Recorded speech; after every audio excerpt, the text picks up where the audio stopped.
Hoy vamos a hablar de temas de nutrición, pues es importante que ustedes sepan cuáles son las ventajas de los productos que están trabajando. La alimentación está formada, digamos, o la conforman tres procesos. El primero es la selección de alimentos, ¿sí? Yo decido qué voy a comprar, si voy a comprar verduras, si solamente voy a comprar chucherías, si solamente voy a comprar gaseosas, pero yo estoy decidiendo. Voy a seleccionar qué productos vamos a preparar o qué productos vamos a consumir. Luego tenemos la preparación de esos productos. Si todo lo voy a preparar o a cocinar frito, o si vamos a hacer diferentes métodos de preparación o de cocción. Y por último, yo ingiero estos alimentos, ¿sí? Todos son actos voluntarios, ¿verdad? Yo decido qué comprar, cómo prepararlo y qué comerme al final. Ahora bien, la nutrición no es un acto voluntario. La nutrición es un acto involuntario y va o contempla todo lo que sucede adentro de nuestro cuerpo. O sea, nosotros una mala o buena nutrición tiene que ver con que estos cuatro factores que vemos acá o estos cuatro procesos se realicen de la mejor manera. Una alteración en cualquiera de los cuatro pues nos puede indicar a nosotros que estamos teniendo una malnutrición, ¿sí? Por ejemplo, cuando un paciente tiene síndrome de mala absorción es porque su intestino no está funcionando de la mejor manera. Si algún paciente o una persona no puede excretar de la mejor manera los residuos que quedan de los alimentos que ingirió, también está teniendo una mala nutrición, ¿sí? Que en el caso de los chicos, pues sí lo vamos a ver reflejado en salud y en crecimiento. En el caso nuestro, pues ya solo lo vamos a ver reflejado en salud, ¿sí? Pero vamos entendiendo hasta acá cuál es la diferencia entonces entre alimentación y nutrición, ¿sí? Entonces, como estamos hablando de nutrición precisamente, vamos a hablar de los nutrientes que nos pueden aportar los diferentes alimentos. Y los nutrientes pues se dividen en dos grupos, ¿sí? El primer grupo son los macronutrientes. Micro.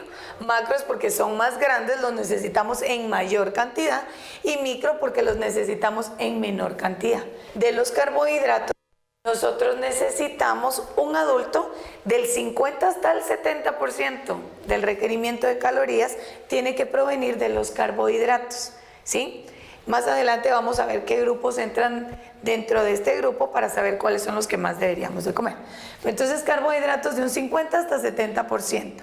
Luego en las proteínas también pueden variar, puede ser desde un 15 hasta un 20-25% que necesitemos para mantener todas nuestras funciones estables. En los niños cambia totalmente esta adecuación. Ellos necesitan más grasas, ¿sí? Las dietas de los chicos se calculan en base a hasta un 50% proveniente de las grasas. Ahora, las vitaminas y los minerales son variados, para eso tenemos requerimientos mínimos. Estos requerimientos de los nutrientes también varían en ciertas condiciones.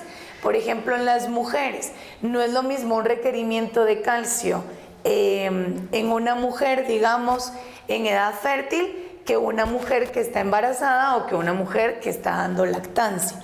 Sus requerimientos de todo están aumentados, desde proteínas y grasas, que esos serían los principales, como de ciertas vitaminas y minerales indispensables pues para el crecimiento de los niños, ¿sí?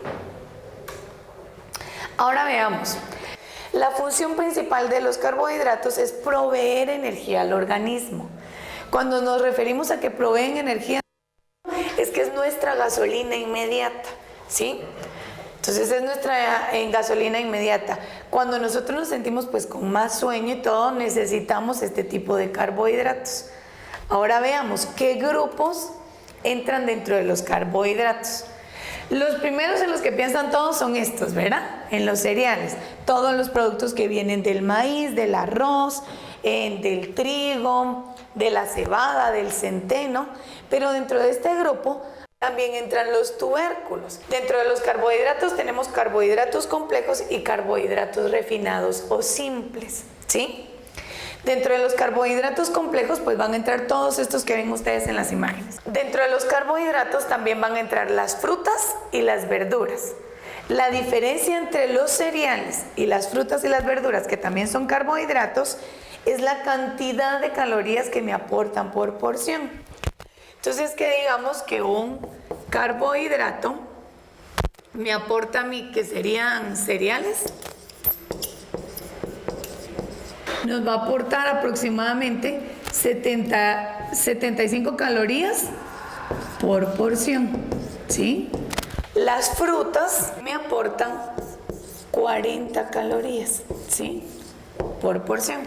Esto por lo general se mide por unidad. Hay unas variantes, digamos, las uvas se miden por 10 unidades, las fresas también, pero para que ustedes lo manejen, por lo general es por unidad. Y aparte, tenemos las verduras, que las verduras me aportan 30 calorías por porción.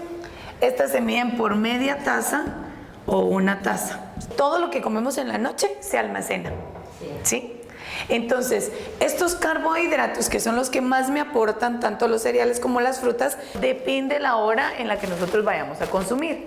En un desayuno podríamos muy bien consumir cereales y frutas, ¿verdad? Porque son los que más energía me van a aportar.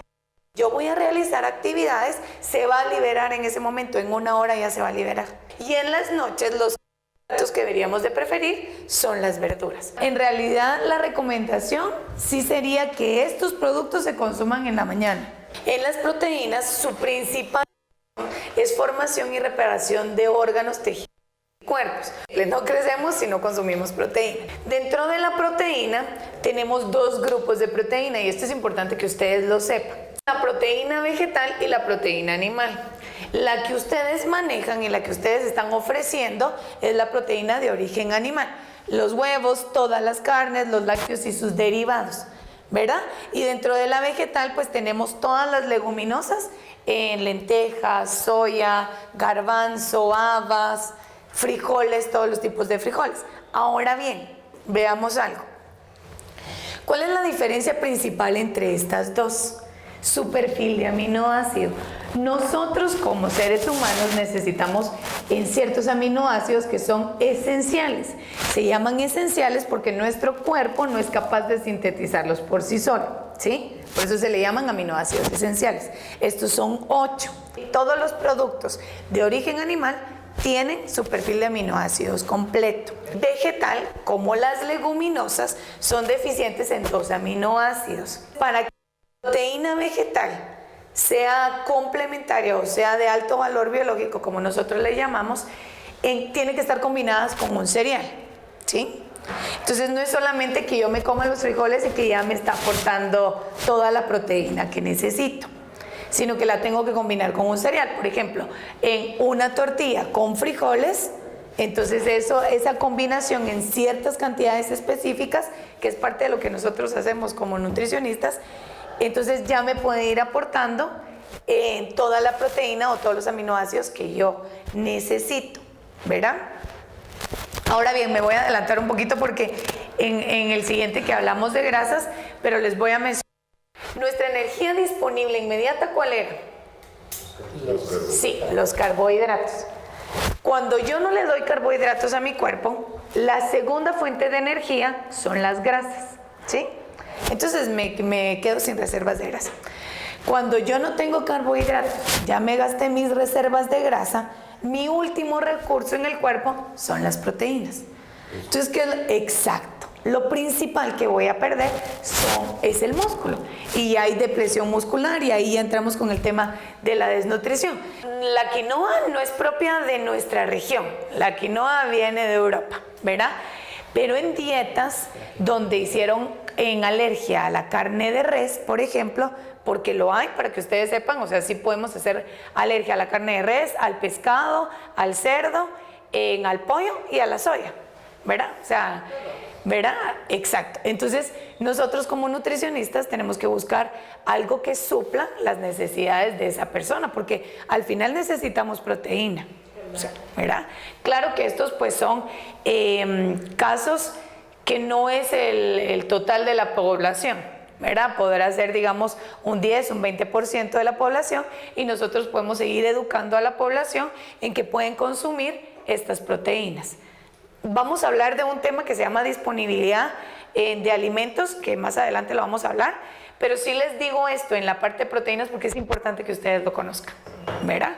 O sea, yo sí puedo hacer una tortita de quinoa y como ustedes saben, pues tenemos dietas que son o personas que llevan el régimen vegano vegetariano y que son los que más nos van a debatir, ¿verdad? Pero entonces, digamos, en el caso de ellos, si consumen quinoa, ¿verdad? Y si van haciendo las combinaciones que necesita su cuerpo, sí pueden estar bien nutridos, ¿verdad? Las dietas que son veganas o vegetarianas, sí no es la mayoría de la población, ¿verdad? O sea, todos estamos más familiarizados a poder comer de todos los grupos de alimentos. Mi recomendación como nutricionista es simplemente que cuando un alimento nos produce alguna deficiencia en nuestro sistema inmunológico, entonces buscamos un sustituto. O sea, por ejemplo, yo tengo un paciente que vi esta semana que en efecto hizo alergia a la carne de pollo y a la carne de res, pero a la carne de cerdo no, ¿verdad? Y entonces me dice la mamá, pero entonces ¿cómo voy a llenar sus requerimientos de proteína? Si come carne de cerdo, yo puedo llenar sus requerimientos de proteína. O sea, no pasa nada. Tengo otros pacientes que son alérgicos a la leche y alérgicos al huevo, pero no al pollo, a la res y al cerdo. Entonces, comiendo los otros grupos de alimentos, llenan sus requerimientos. Yo me recuerdo que dijo que también acá estábamos manejando con personas que producen cabra y leche, o sea, la cabra y la leche de cabra. Y les voy a decir una ventaja que sí les puede ayudar muchísimo. O sea, por ejemplo, cuando tenemos en las alergias o las intolerancias, hay algo muy importante que es la intolerancia. Voy a probar aquí porque así puedo. La intolerancia a la lactosa, ¿verdad? Y ahí sí puede entrar muy bien leche de cabra, ¿verdad? Entonces tenemos en las proteínas de la leche de vaca, justo esto entra aquí, de la leche de vaca, y tenemos los azúcares, ¿sí? De la leche de vaca. El azúcar de la leche de la vaca es la lactosa, ¿sí? Así como dijimos que el azúcar de las frutas era la fructosa, ¿sí? Y de los cereales son los almidones, el azúcar de la leche de vaca es la lactosa. Y si tenemos un alto índice de personas, de población, que necesitan un producto que sea deslactosado. Pero la leche de cabra, o sea, sin necesidad, no la podemos deslactosar porque ella simplemente no es la lactosa, es otro. La composición química de las proteínas está formado por 8 aminoácidos esenciales, que entra, si quieren se los digo, son 20 en total, pero son 8, ¿verdad? Los que nosotros necesitamos. Luego tenemos, ya vimos a los carbohidratos, que es esta, ¿verdad? Es su composición química de los carbohidratos. Que en realidad esto es otra clase. Es una clase solo para explicar esto, una clase solo para esto, y de las grasas, que es COH, ¿sí? ¿Verdad? Entonces, si fuera necesario, lo explicamos, pero si es una clase solo para explicar composiciones químicas y enlaces y todo esto. Las enzimas son las que nos ayudan a nosotros a digerir los alimentos, ¿sí? Y las enzimas nosotros las encontramos desde la saliva hasta que estamos en el estómago. O sea, la primera enzima que empieza a digerir los alimentos se llama amilasa y está presente en la saliva, ¿sí? El problema con la lactosa era eso, ¿verdad? Que nosotros tenemos la lactosa, pero tenemos deficiencia, digamos, de lactasa, ¿sí? Este es el azúcar de la leche de vaca y esta es la enzima que nosotros necesitaríamos. Las enzimas, y algo súper importante, las enzimas nosotros las podemos creando o generando en nuestro cuerpo. Eso sí, nuestro cuerpo sí es capaz de producir enzimas. ¿Cómo las vamos a producir? Consumiendo gradualmente ese alimento. O sea, por eso es que hay tratamientos específicos donde a las personas pasan primero por un periodo de eliminación del alimento, o sea, por ejemplo, la leche de vaca, y luego se lo vamos introduciendo, y eso es bien interesante porque se lo vamos introduciendo por ml. O sea, hoy le damos un ml, lo toleró, excelente. Mañana le damos 2 ml o 3 cc, ¿verdad? Hoy le damos, y lo mismo en queso, hoy le doy casi que 1 gramo de queso, mañana 2 gramos de queso y 3 gramos de queso, y lo vamos haciendo gradual, porque el cuerpo, por cada alimento nuevo que consume, va desarrollando, creando una enzima. Sí, pero qué sabio, ¿verdad? O sea, tan interesante eso, porque imagínense la capacidad de todo lo que hace adentro. Una leche deslactosada es que en el proceso o en la transformación sí extraemos el azúcar, como la descremada. O sea, en la transformación del producto extraemos toda la grasa butírica y ya se quedan solamente las proteínas. Y lo que ustedes pueden hablar cuando les debatan lo de la quinoa es que esto sí lo producimos localmente. Claro. ¿Verdad? Esto sí lo producimos localmente y la quinoa no. Y es más rico. Más versátil y todo eso, ¿verdad? Sí, pero eso tiene que ser su bandera, ¿verdad? O sea, no es lo mismo comprar, digamos, un vaso de crema, en un cuarterón de queso o todo esto, que comprar una libra de quinoa o dos. Además van a estar en ciertos supermercados que no toda la población va a tener acceso. Como se recuerdan que hablamos de los cereales, ¿verdad? Y en los cereales hay una rama que la vamos a llamar nosotros pseudo cereal. Entre los pseudo cereales nosotros tenemos tres, o existen tres. Está la quinoa o quino, dependiendo cómo lo pronunciemos. Está el amaranto sí lo producimos local. El amaranto, y tenemos también el trigo sarraceno. El trigo sarraceno. Este y este no lo producimos local. No lo producimos local. O sea, esos son de la dieta mediterránea y de allá los hemos traído para acá. Estos dos son los que pueden competir o pueden ser una fuente de proteína de alto valor biológico, ¿sí? Estos dos. El amaranto sí se produce local. Ahora bien, nosotros, o sea, porque no los excluyan, hay que ser como un poquito, diríamos, audaces, no sé cómo decirles eso. Pero en vez de sacarlos, si ya están en el mercado, entonces ofrezcamos, ok, podemos comer quinoa con pollo, una ensalada de quinoa con pollo. Y entonces este va a ser nuestro carbohidrato. Y la ventaja de este es que no tiene productos almidonados. Pero entonces, por ejemplo, les voy a dar un desayuno rápido. O sea, podríamos poner, digamos, una taza de atol de amaranto con un huevito y, digamos, ¿y qué más? Y una fruta, y una manzana o un banano, ¿sí? Y eso sería un desayuno equilibrado. O sea, le estoy dando energía, le estoy dando proteína de alto valor biológico y entonces van a rendir bien. Lípidos, lo principal son las estructuras de las células, ¿sí? Eso es lo principal. Nuestro cerebro está formado por fosfolípidos, o sea, de grasas y de fósforo. En los niños, imagínense la importancia de que ellos consuman grasas, ¿verdad? O sea, sin grasas no se va a formar ni a desarrollar su cerebro. De hecho, o sea, igual para que ustedes lo sepan, si nosotros de adultos consumimos alimentos que están hechos para niños, sí vamos a subir de peso, porque nuestro requerimiento de grasa no es el mismo. O sea, ellos sí necesitan esa grasa para formar todos sus tejidos y la que no, se la van a gastar, ¿verdad? En cambio, nosotros necesitamos menos, ¿sí? En otras funciones de los lípidos o de las grasas es que proporcionan energía de manera concentrada. Es la principal reserva de energía del organismo y hay niveles. Para que ustedes sepan, los hombres andan entre 8 a 21, o sea, el porcentaje de 8 a 21%. El porcentaje de grasa en el cuerpo, esto es para los hombres. Y una mujer, miren cómo varía.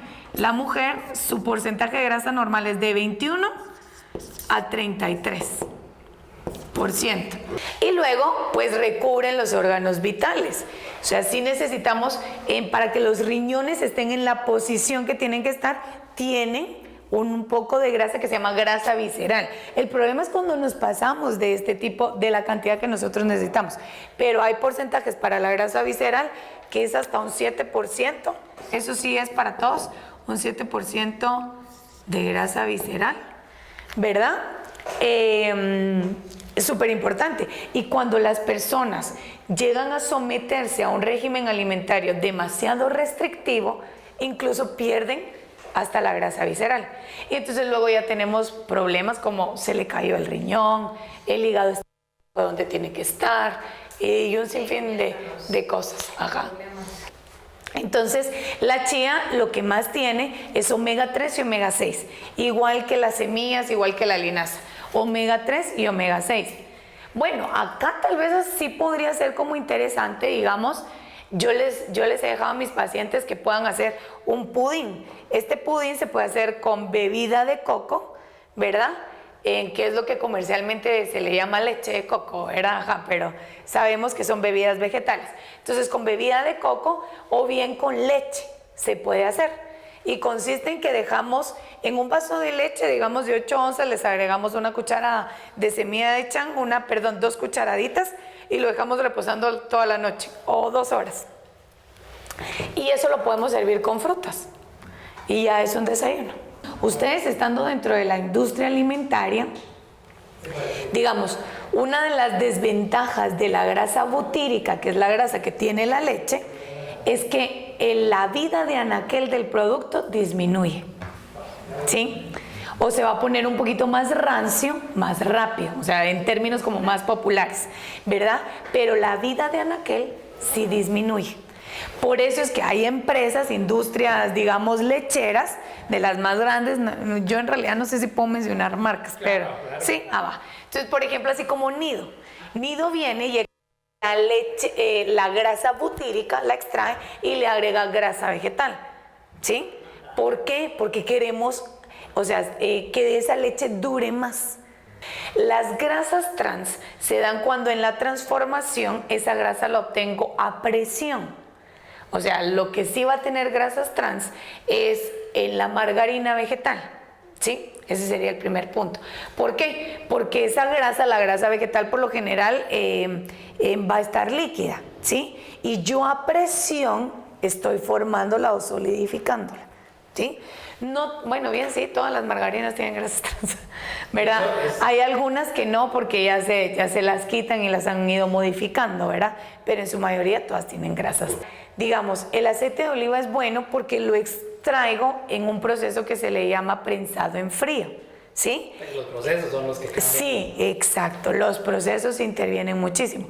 Y al obtenerlo yo en prensado en frío, no estoy alterando la composición química de ese aceite. Lo mismo pasa con el aceite de coco.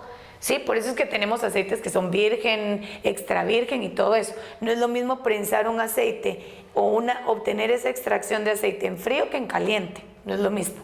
Hay cambios químicos que suceden. Mucha gente cocina con aceite de oliva, pero dice que... Pero no es bueno. Ajá, lo mejor. Y esa es una muy buena pregunta. No es lo mejor. Porque este aceite... Los aceites vegetales, para que ustedes sepan. O sea, el aceite no solo el de oliva, sino el de girasol, el de soya y todos esos, están hechos para que los consumamos así. O sea, yo cuando doy las dietas, les digo cuánta proteína, cuánto esto, y una cucharadita de aceite al servir. Al servir. Estos, o sea, la grasa, el aceite del coco es una grasa saturada. No es que la grasa sea mala o buena, digamos, porque es saturada o poliinsaturada, sino que es el colesterol. Y la forma en la que el colesterol más se absorbe en el cuerpo es cuando lo combinamos con cereales. O sea, si yo siempre como pan con carne, o sea, y no estoy comiendo nada de vegetales, esa combinación va a hacer que yo me quede con el colesterol en el cuerpo, ¿sí? Entonces, lo que más tenemos que trabajar en las personas es la combinación de los alimentos. Por eso es que hay una dieta que se llama paleolítica, donde nosotros estamos retrocediendo hasta muchos años atrás, cuando la agricultura no tenía su mayor auge.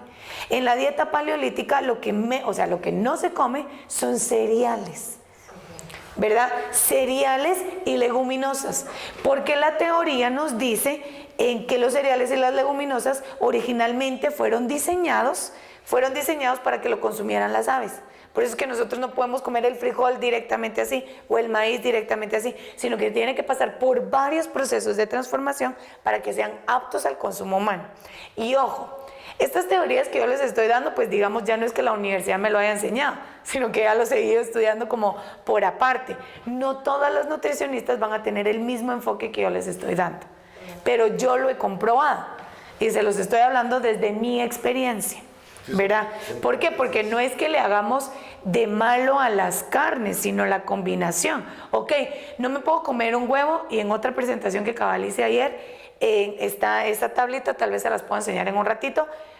No puedo comer huevos porque son malos. Ok, Sí, un huevo tiene 270 miligramos de colesterol, que es 300 miligramos es lo máximo que podemos comer nosotros en el día. Ajá, el total. Sí, pero si yo combino el huevo con un chirmol natural o con una salsa de tomate natural, el ácido cítrico va a competir por esa posición dentro del cuerpo. Y entonces yo lo estoy combinando para que no absorba el colesterol, pero sí la proteína. Entonces lo importante son las combinaciones que nosotros hacemos. Si se dan cuenta son como en aceites vegetales, ¿sí? ¿Verdad? Y a temperatura ambiente, esto es súper importante porque a temperatura ambiente su estado es líquido, ¿sí? Por eso les decía yo la importancia del prensado, para que no se pierdan estas propiedades. Entonces esta nos va a ayudar a disminuir el colesterol, que es el que conocemos a veces como el malo, que es el LDL, y aumenta el HDL. Luego el poliinsaturado se encuentra en cereales, y lo vemos un poquito más así, y el pescado, el maíz, soya, cártamo, algodón y aceites. Este de algodón ya ni se utiliza, antes la encaparina lo tenía, pero tiene una toxina que es peligrosa para la salud, ya no lo utilizamos. Y los aceites de pescado, ¿sí? Su estado a temperatura ambiente líquido disminuye el LDL y el HDL. Luego tenemos los saturados, que todos nos hacen mala propaganda y que los saturados son malos y que uno no coma nada que tenga saturado. Pero vean todo lo que tiene saturado. O sea, está la leche entera, la crema de mantequilla, queso, el queso, carnes rojas, chocolate, leche de coco y aceite de coco. ¿Vieron? Lo mismo que yo les dije en la imagen. Eso es saturado. Pero sí necesitamos esas grasas también adentro del cuerpo. O sea, yo no les puedo venir y decir, miren, no coman aceite de coco si tiene triglicéridos de cadena media y son los principales en darnos energía. Cuando tenemos a un chico en el hospital que está desnutrido, les inyectamos nosotros triglicéridos de cadena media. O sea, por eso les digo que depende de quién tenga la información y cómo la maneje o la transmite, puede ser buena o puede ser mala, ¿sí? Entonces, su estado natural a temperatura ambiente es sólido, de cualquiera de esos, o sea, hasta de la mantequilla la vemos sólida. Luego tenemos las grasas trans, y era lo que les decía yo. ¿Cuáles son las que más lo tienen? Las margarinas. O sea, a ese producto sí no le podría hacer yo publicidad porque nutricionalmente sí no nos da ventajas, ¿verdad? O sea, a las margarinas sí, y que tiene que ver con procesos. Eso sí, yo casi siempre les digo que mejor lo evitemos. Queremos unas mantecas, o sea, en realidad hasta las mantecas de los animales nos traerían un poquito más de ventajas, o son mejor utilizarlas en la cocina porque sí resisten temperaturas altas que las margarinas, ¿sí? Entonces, acá pues igual está la manteca vegetal, que sería casi que lo mismo que la margarina, en aceites vegetales parcialmente hidrogenados. Un aceite se hidrogena cuando yo estoy haciendo frituras, y por eso es que las chips que van fritas no son buenas, porque ese aceite ya se hidrogenó, ¿sí? Y entonces ahí es donde está el inconveniente. En todas esas frituras sí no nos van a hacer bien a nosotros. ¿Por qué? Porque naturalmente los aceites vegetales no fueron hechos o diseñados para que nos sirvieran como fritura. O sea, para hacer frituras, ¿sí? Sino solo aquellos que resistan más altas temperaturas, ¿verdad? Como el ghee, que es la mantequilla clarificada, o el aceite de coco. O sea, los aceites vegetales que encontramos acá, podrían en algún momento convertirse en grasas trans, ¿sí? Porque los estoy exponiendo a temperaturas muy altas. Entonces estoy transformando su composición. Lo que sí sucede y es más frecuente es eso, que consumimos un exceso de azúcar y se convierte en triglicéridos, o un exceso de alcohol. Entonces llegan los pacientes con uno y le dicen, mire, es que tengo altos los triglicéridos, pero yo casi no consumo grasas y yo casi no como carnes. Ah, ok. ¿Cuántos panes de francés se comen en el desayuno? Ahí me como unos 4 o 5. Y luego en la mañana me como mi panito de manteca, mi champurrada o mi pastelito. Okay. Y en el almuerzo como con tortillas. ¿Y cuánto se come? A unas 6. Luego en la tarde me como mi cafecito con pan. Bueno. Y en la cena, ahí casi me puedo comer unos 6 franceses. Ese exceso de harinas refinadas se está convirtiendo en el cuerpo en grasa. ¿Por qué? Porque yo no me lo estoy gastando. Entonces el cuerpo sabiamente dice, bueno, si no me lo estoy gastando, lo voy a almacenar para cuando lo tenga que gastar. ¿Verdad? Así de simple. Entonces, no es que esto sea malo, pero las combinaciones que nosotros hacemos no pueden ser las mejores. Ahora bien, entonces ya aterrizando ahora en las dietas humanas, ¿verdad? Las dietas humanas son combinaciones, que es justo lo que hemos estado hablando en toda la mañana, son combinaciones de alimentos cuya naturaleza y composición ha sido producto de la evolución histórica determinada por factores de ambientes físicos, biológicos, culturales y económicos social de cada población. O sea, lo que comemos nosotros aquí en Guatemala no es lo mismo que comen los europeos, lo mismo que comen los orientales, no es lo mismo.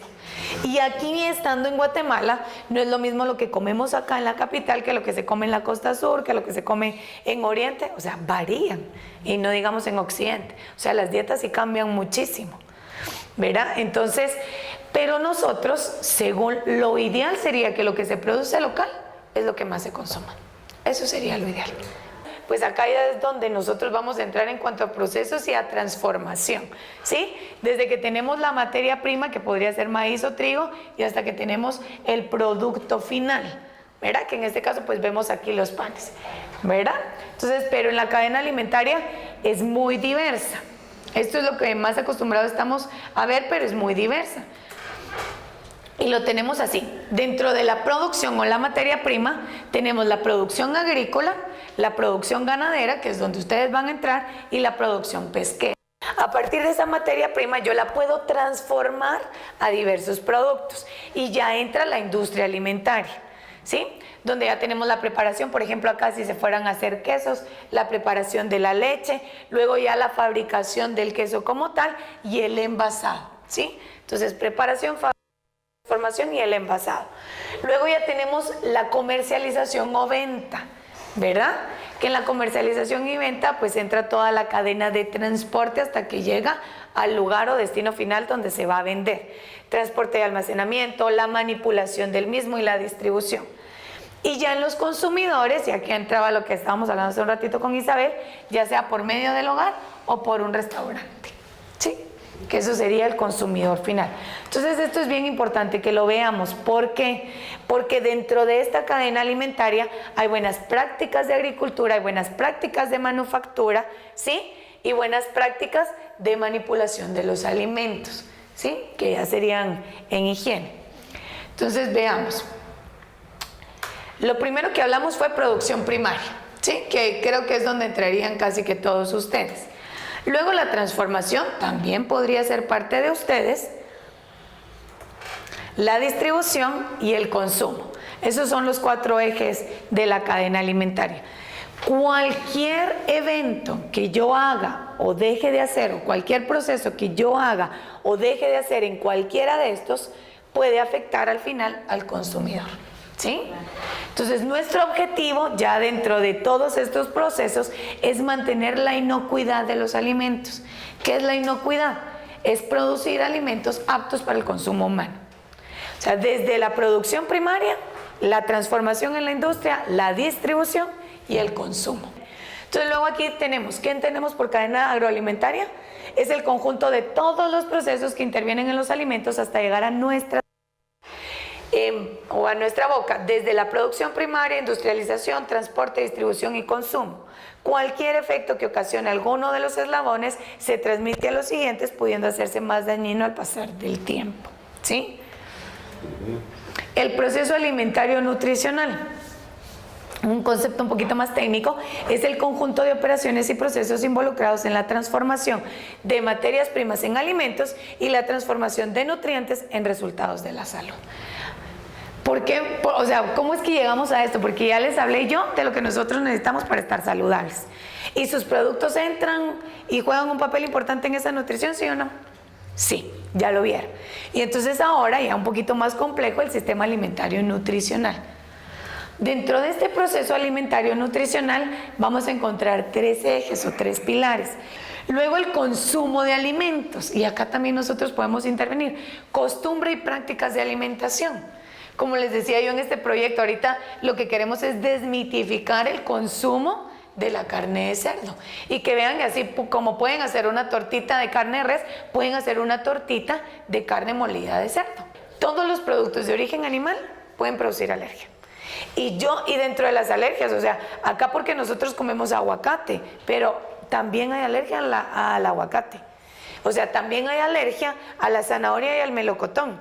Y hay combinaciones de reacciones cruzadas de alergia entre los alimentos.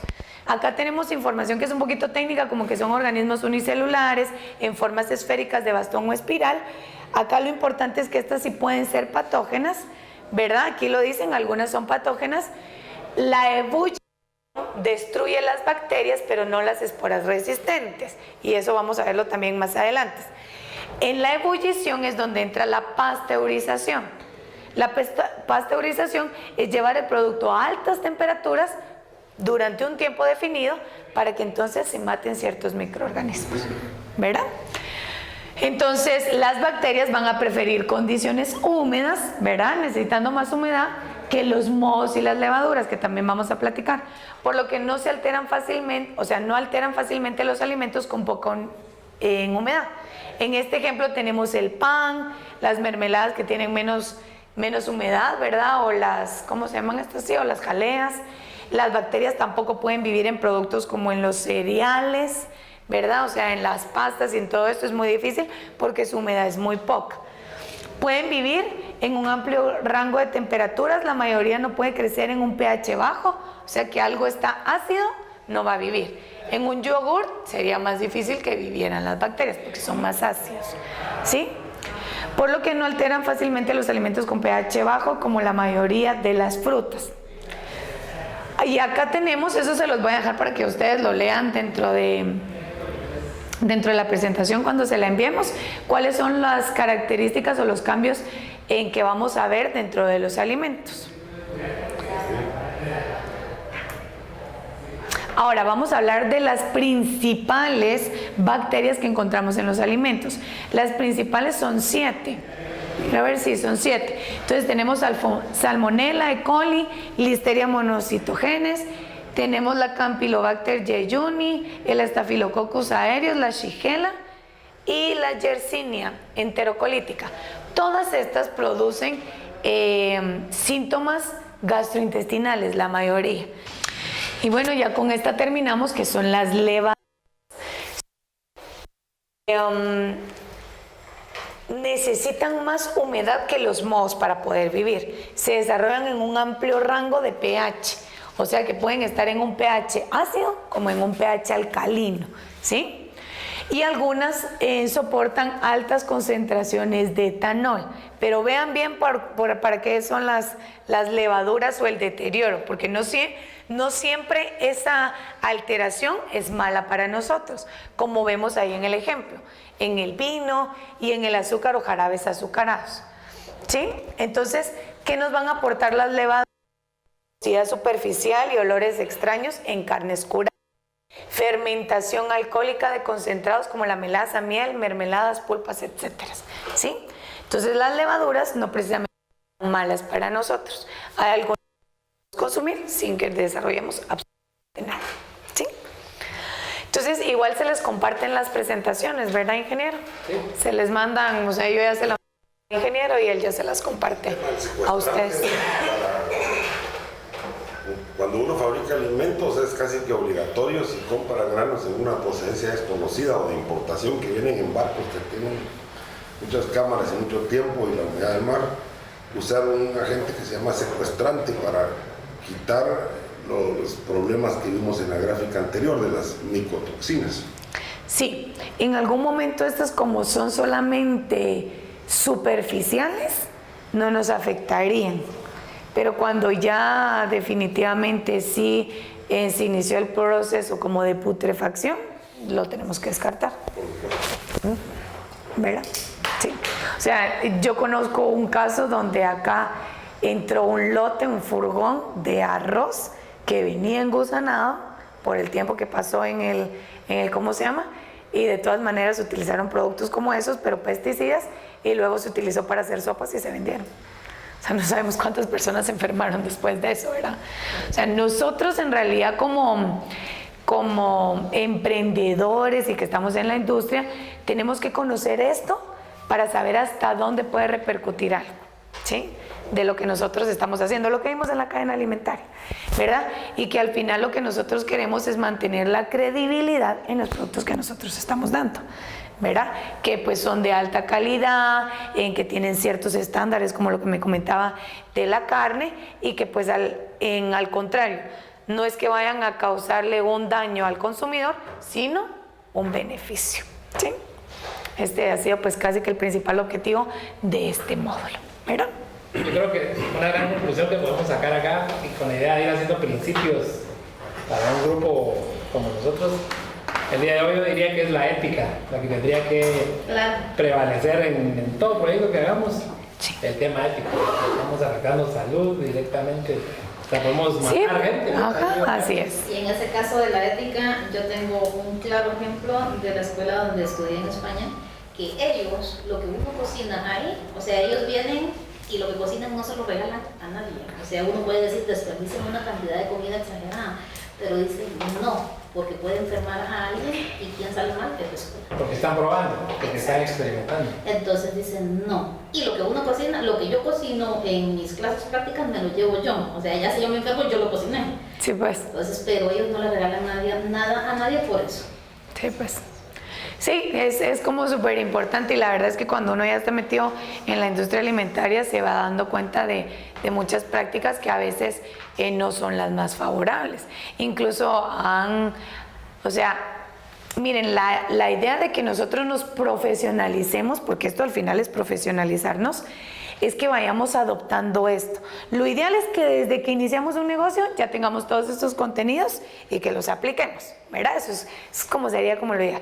Pero si nosotros ya nacimos con cierto negocio, es que vayamos mejorando ese negocio, para bien de todo, porque ya vieron ustedes que los alimentos al final en todos nosotros se transforman en salud, ¿verdad? ¿Por qué? Porque nos mantienen con nuestras necesidades vitales. ¿En salud, ¿sí? O en enfermedad? Ajá, así es, en salud o en enfermedad. ¿Verdad? Eso depende de nosotros.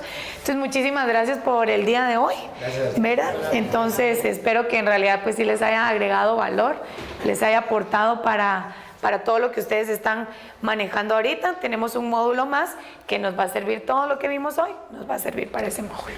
¿Verdad? Gracias.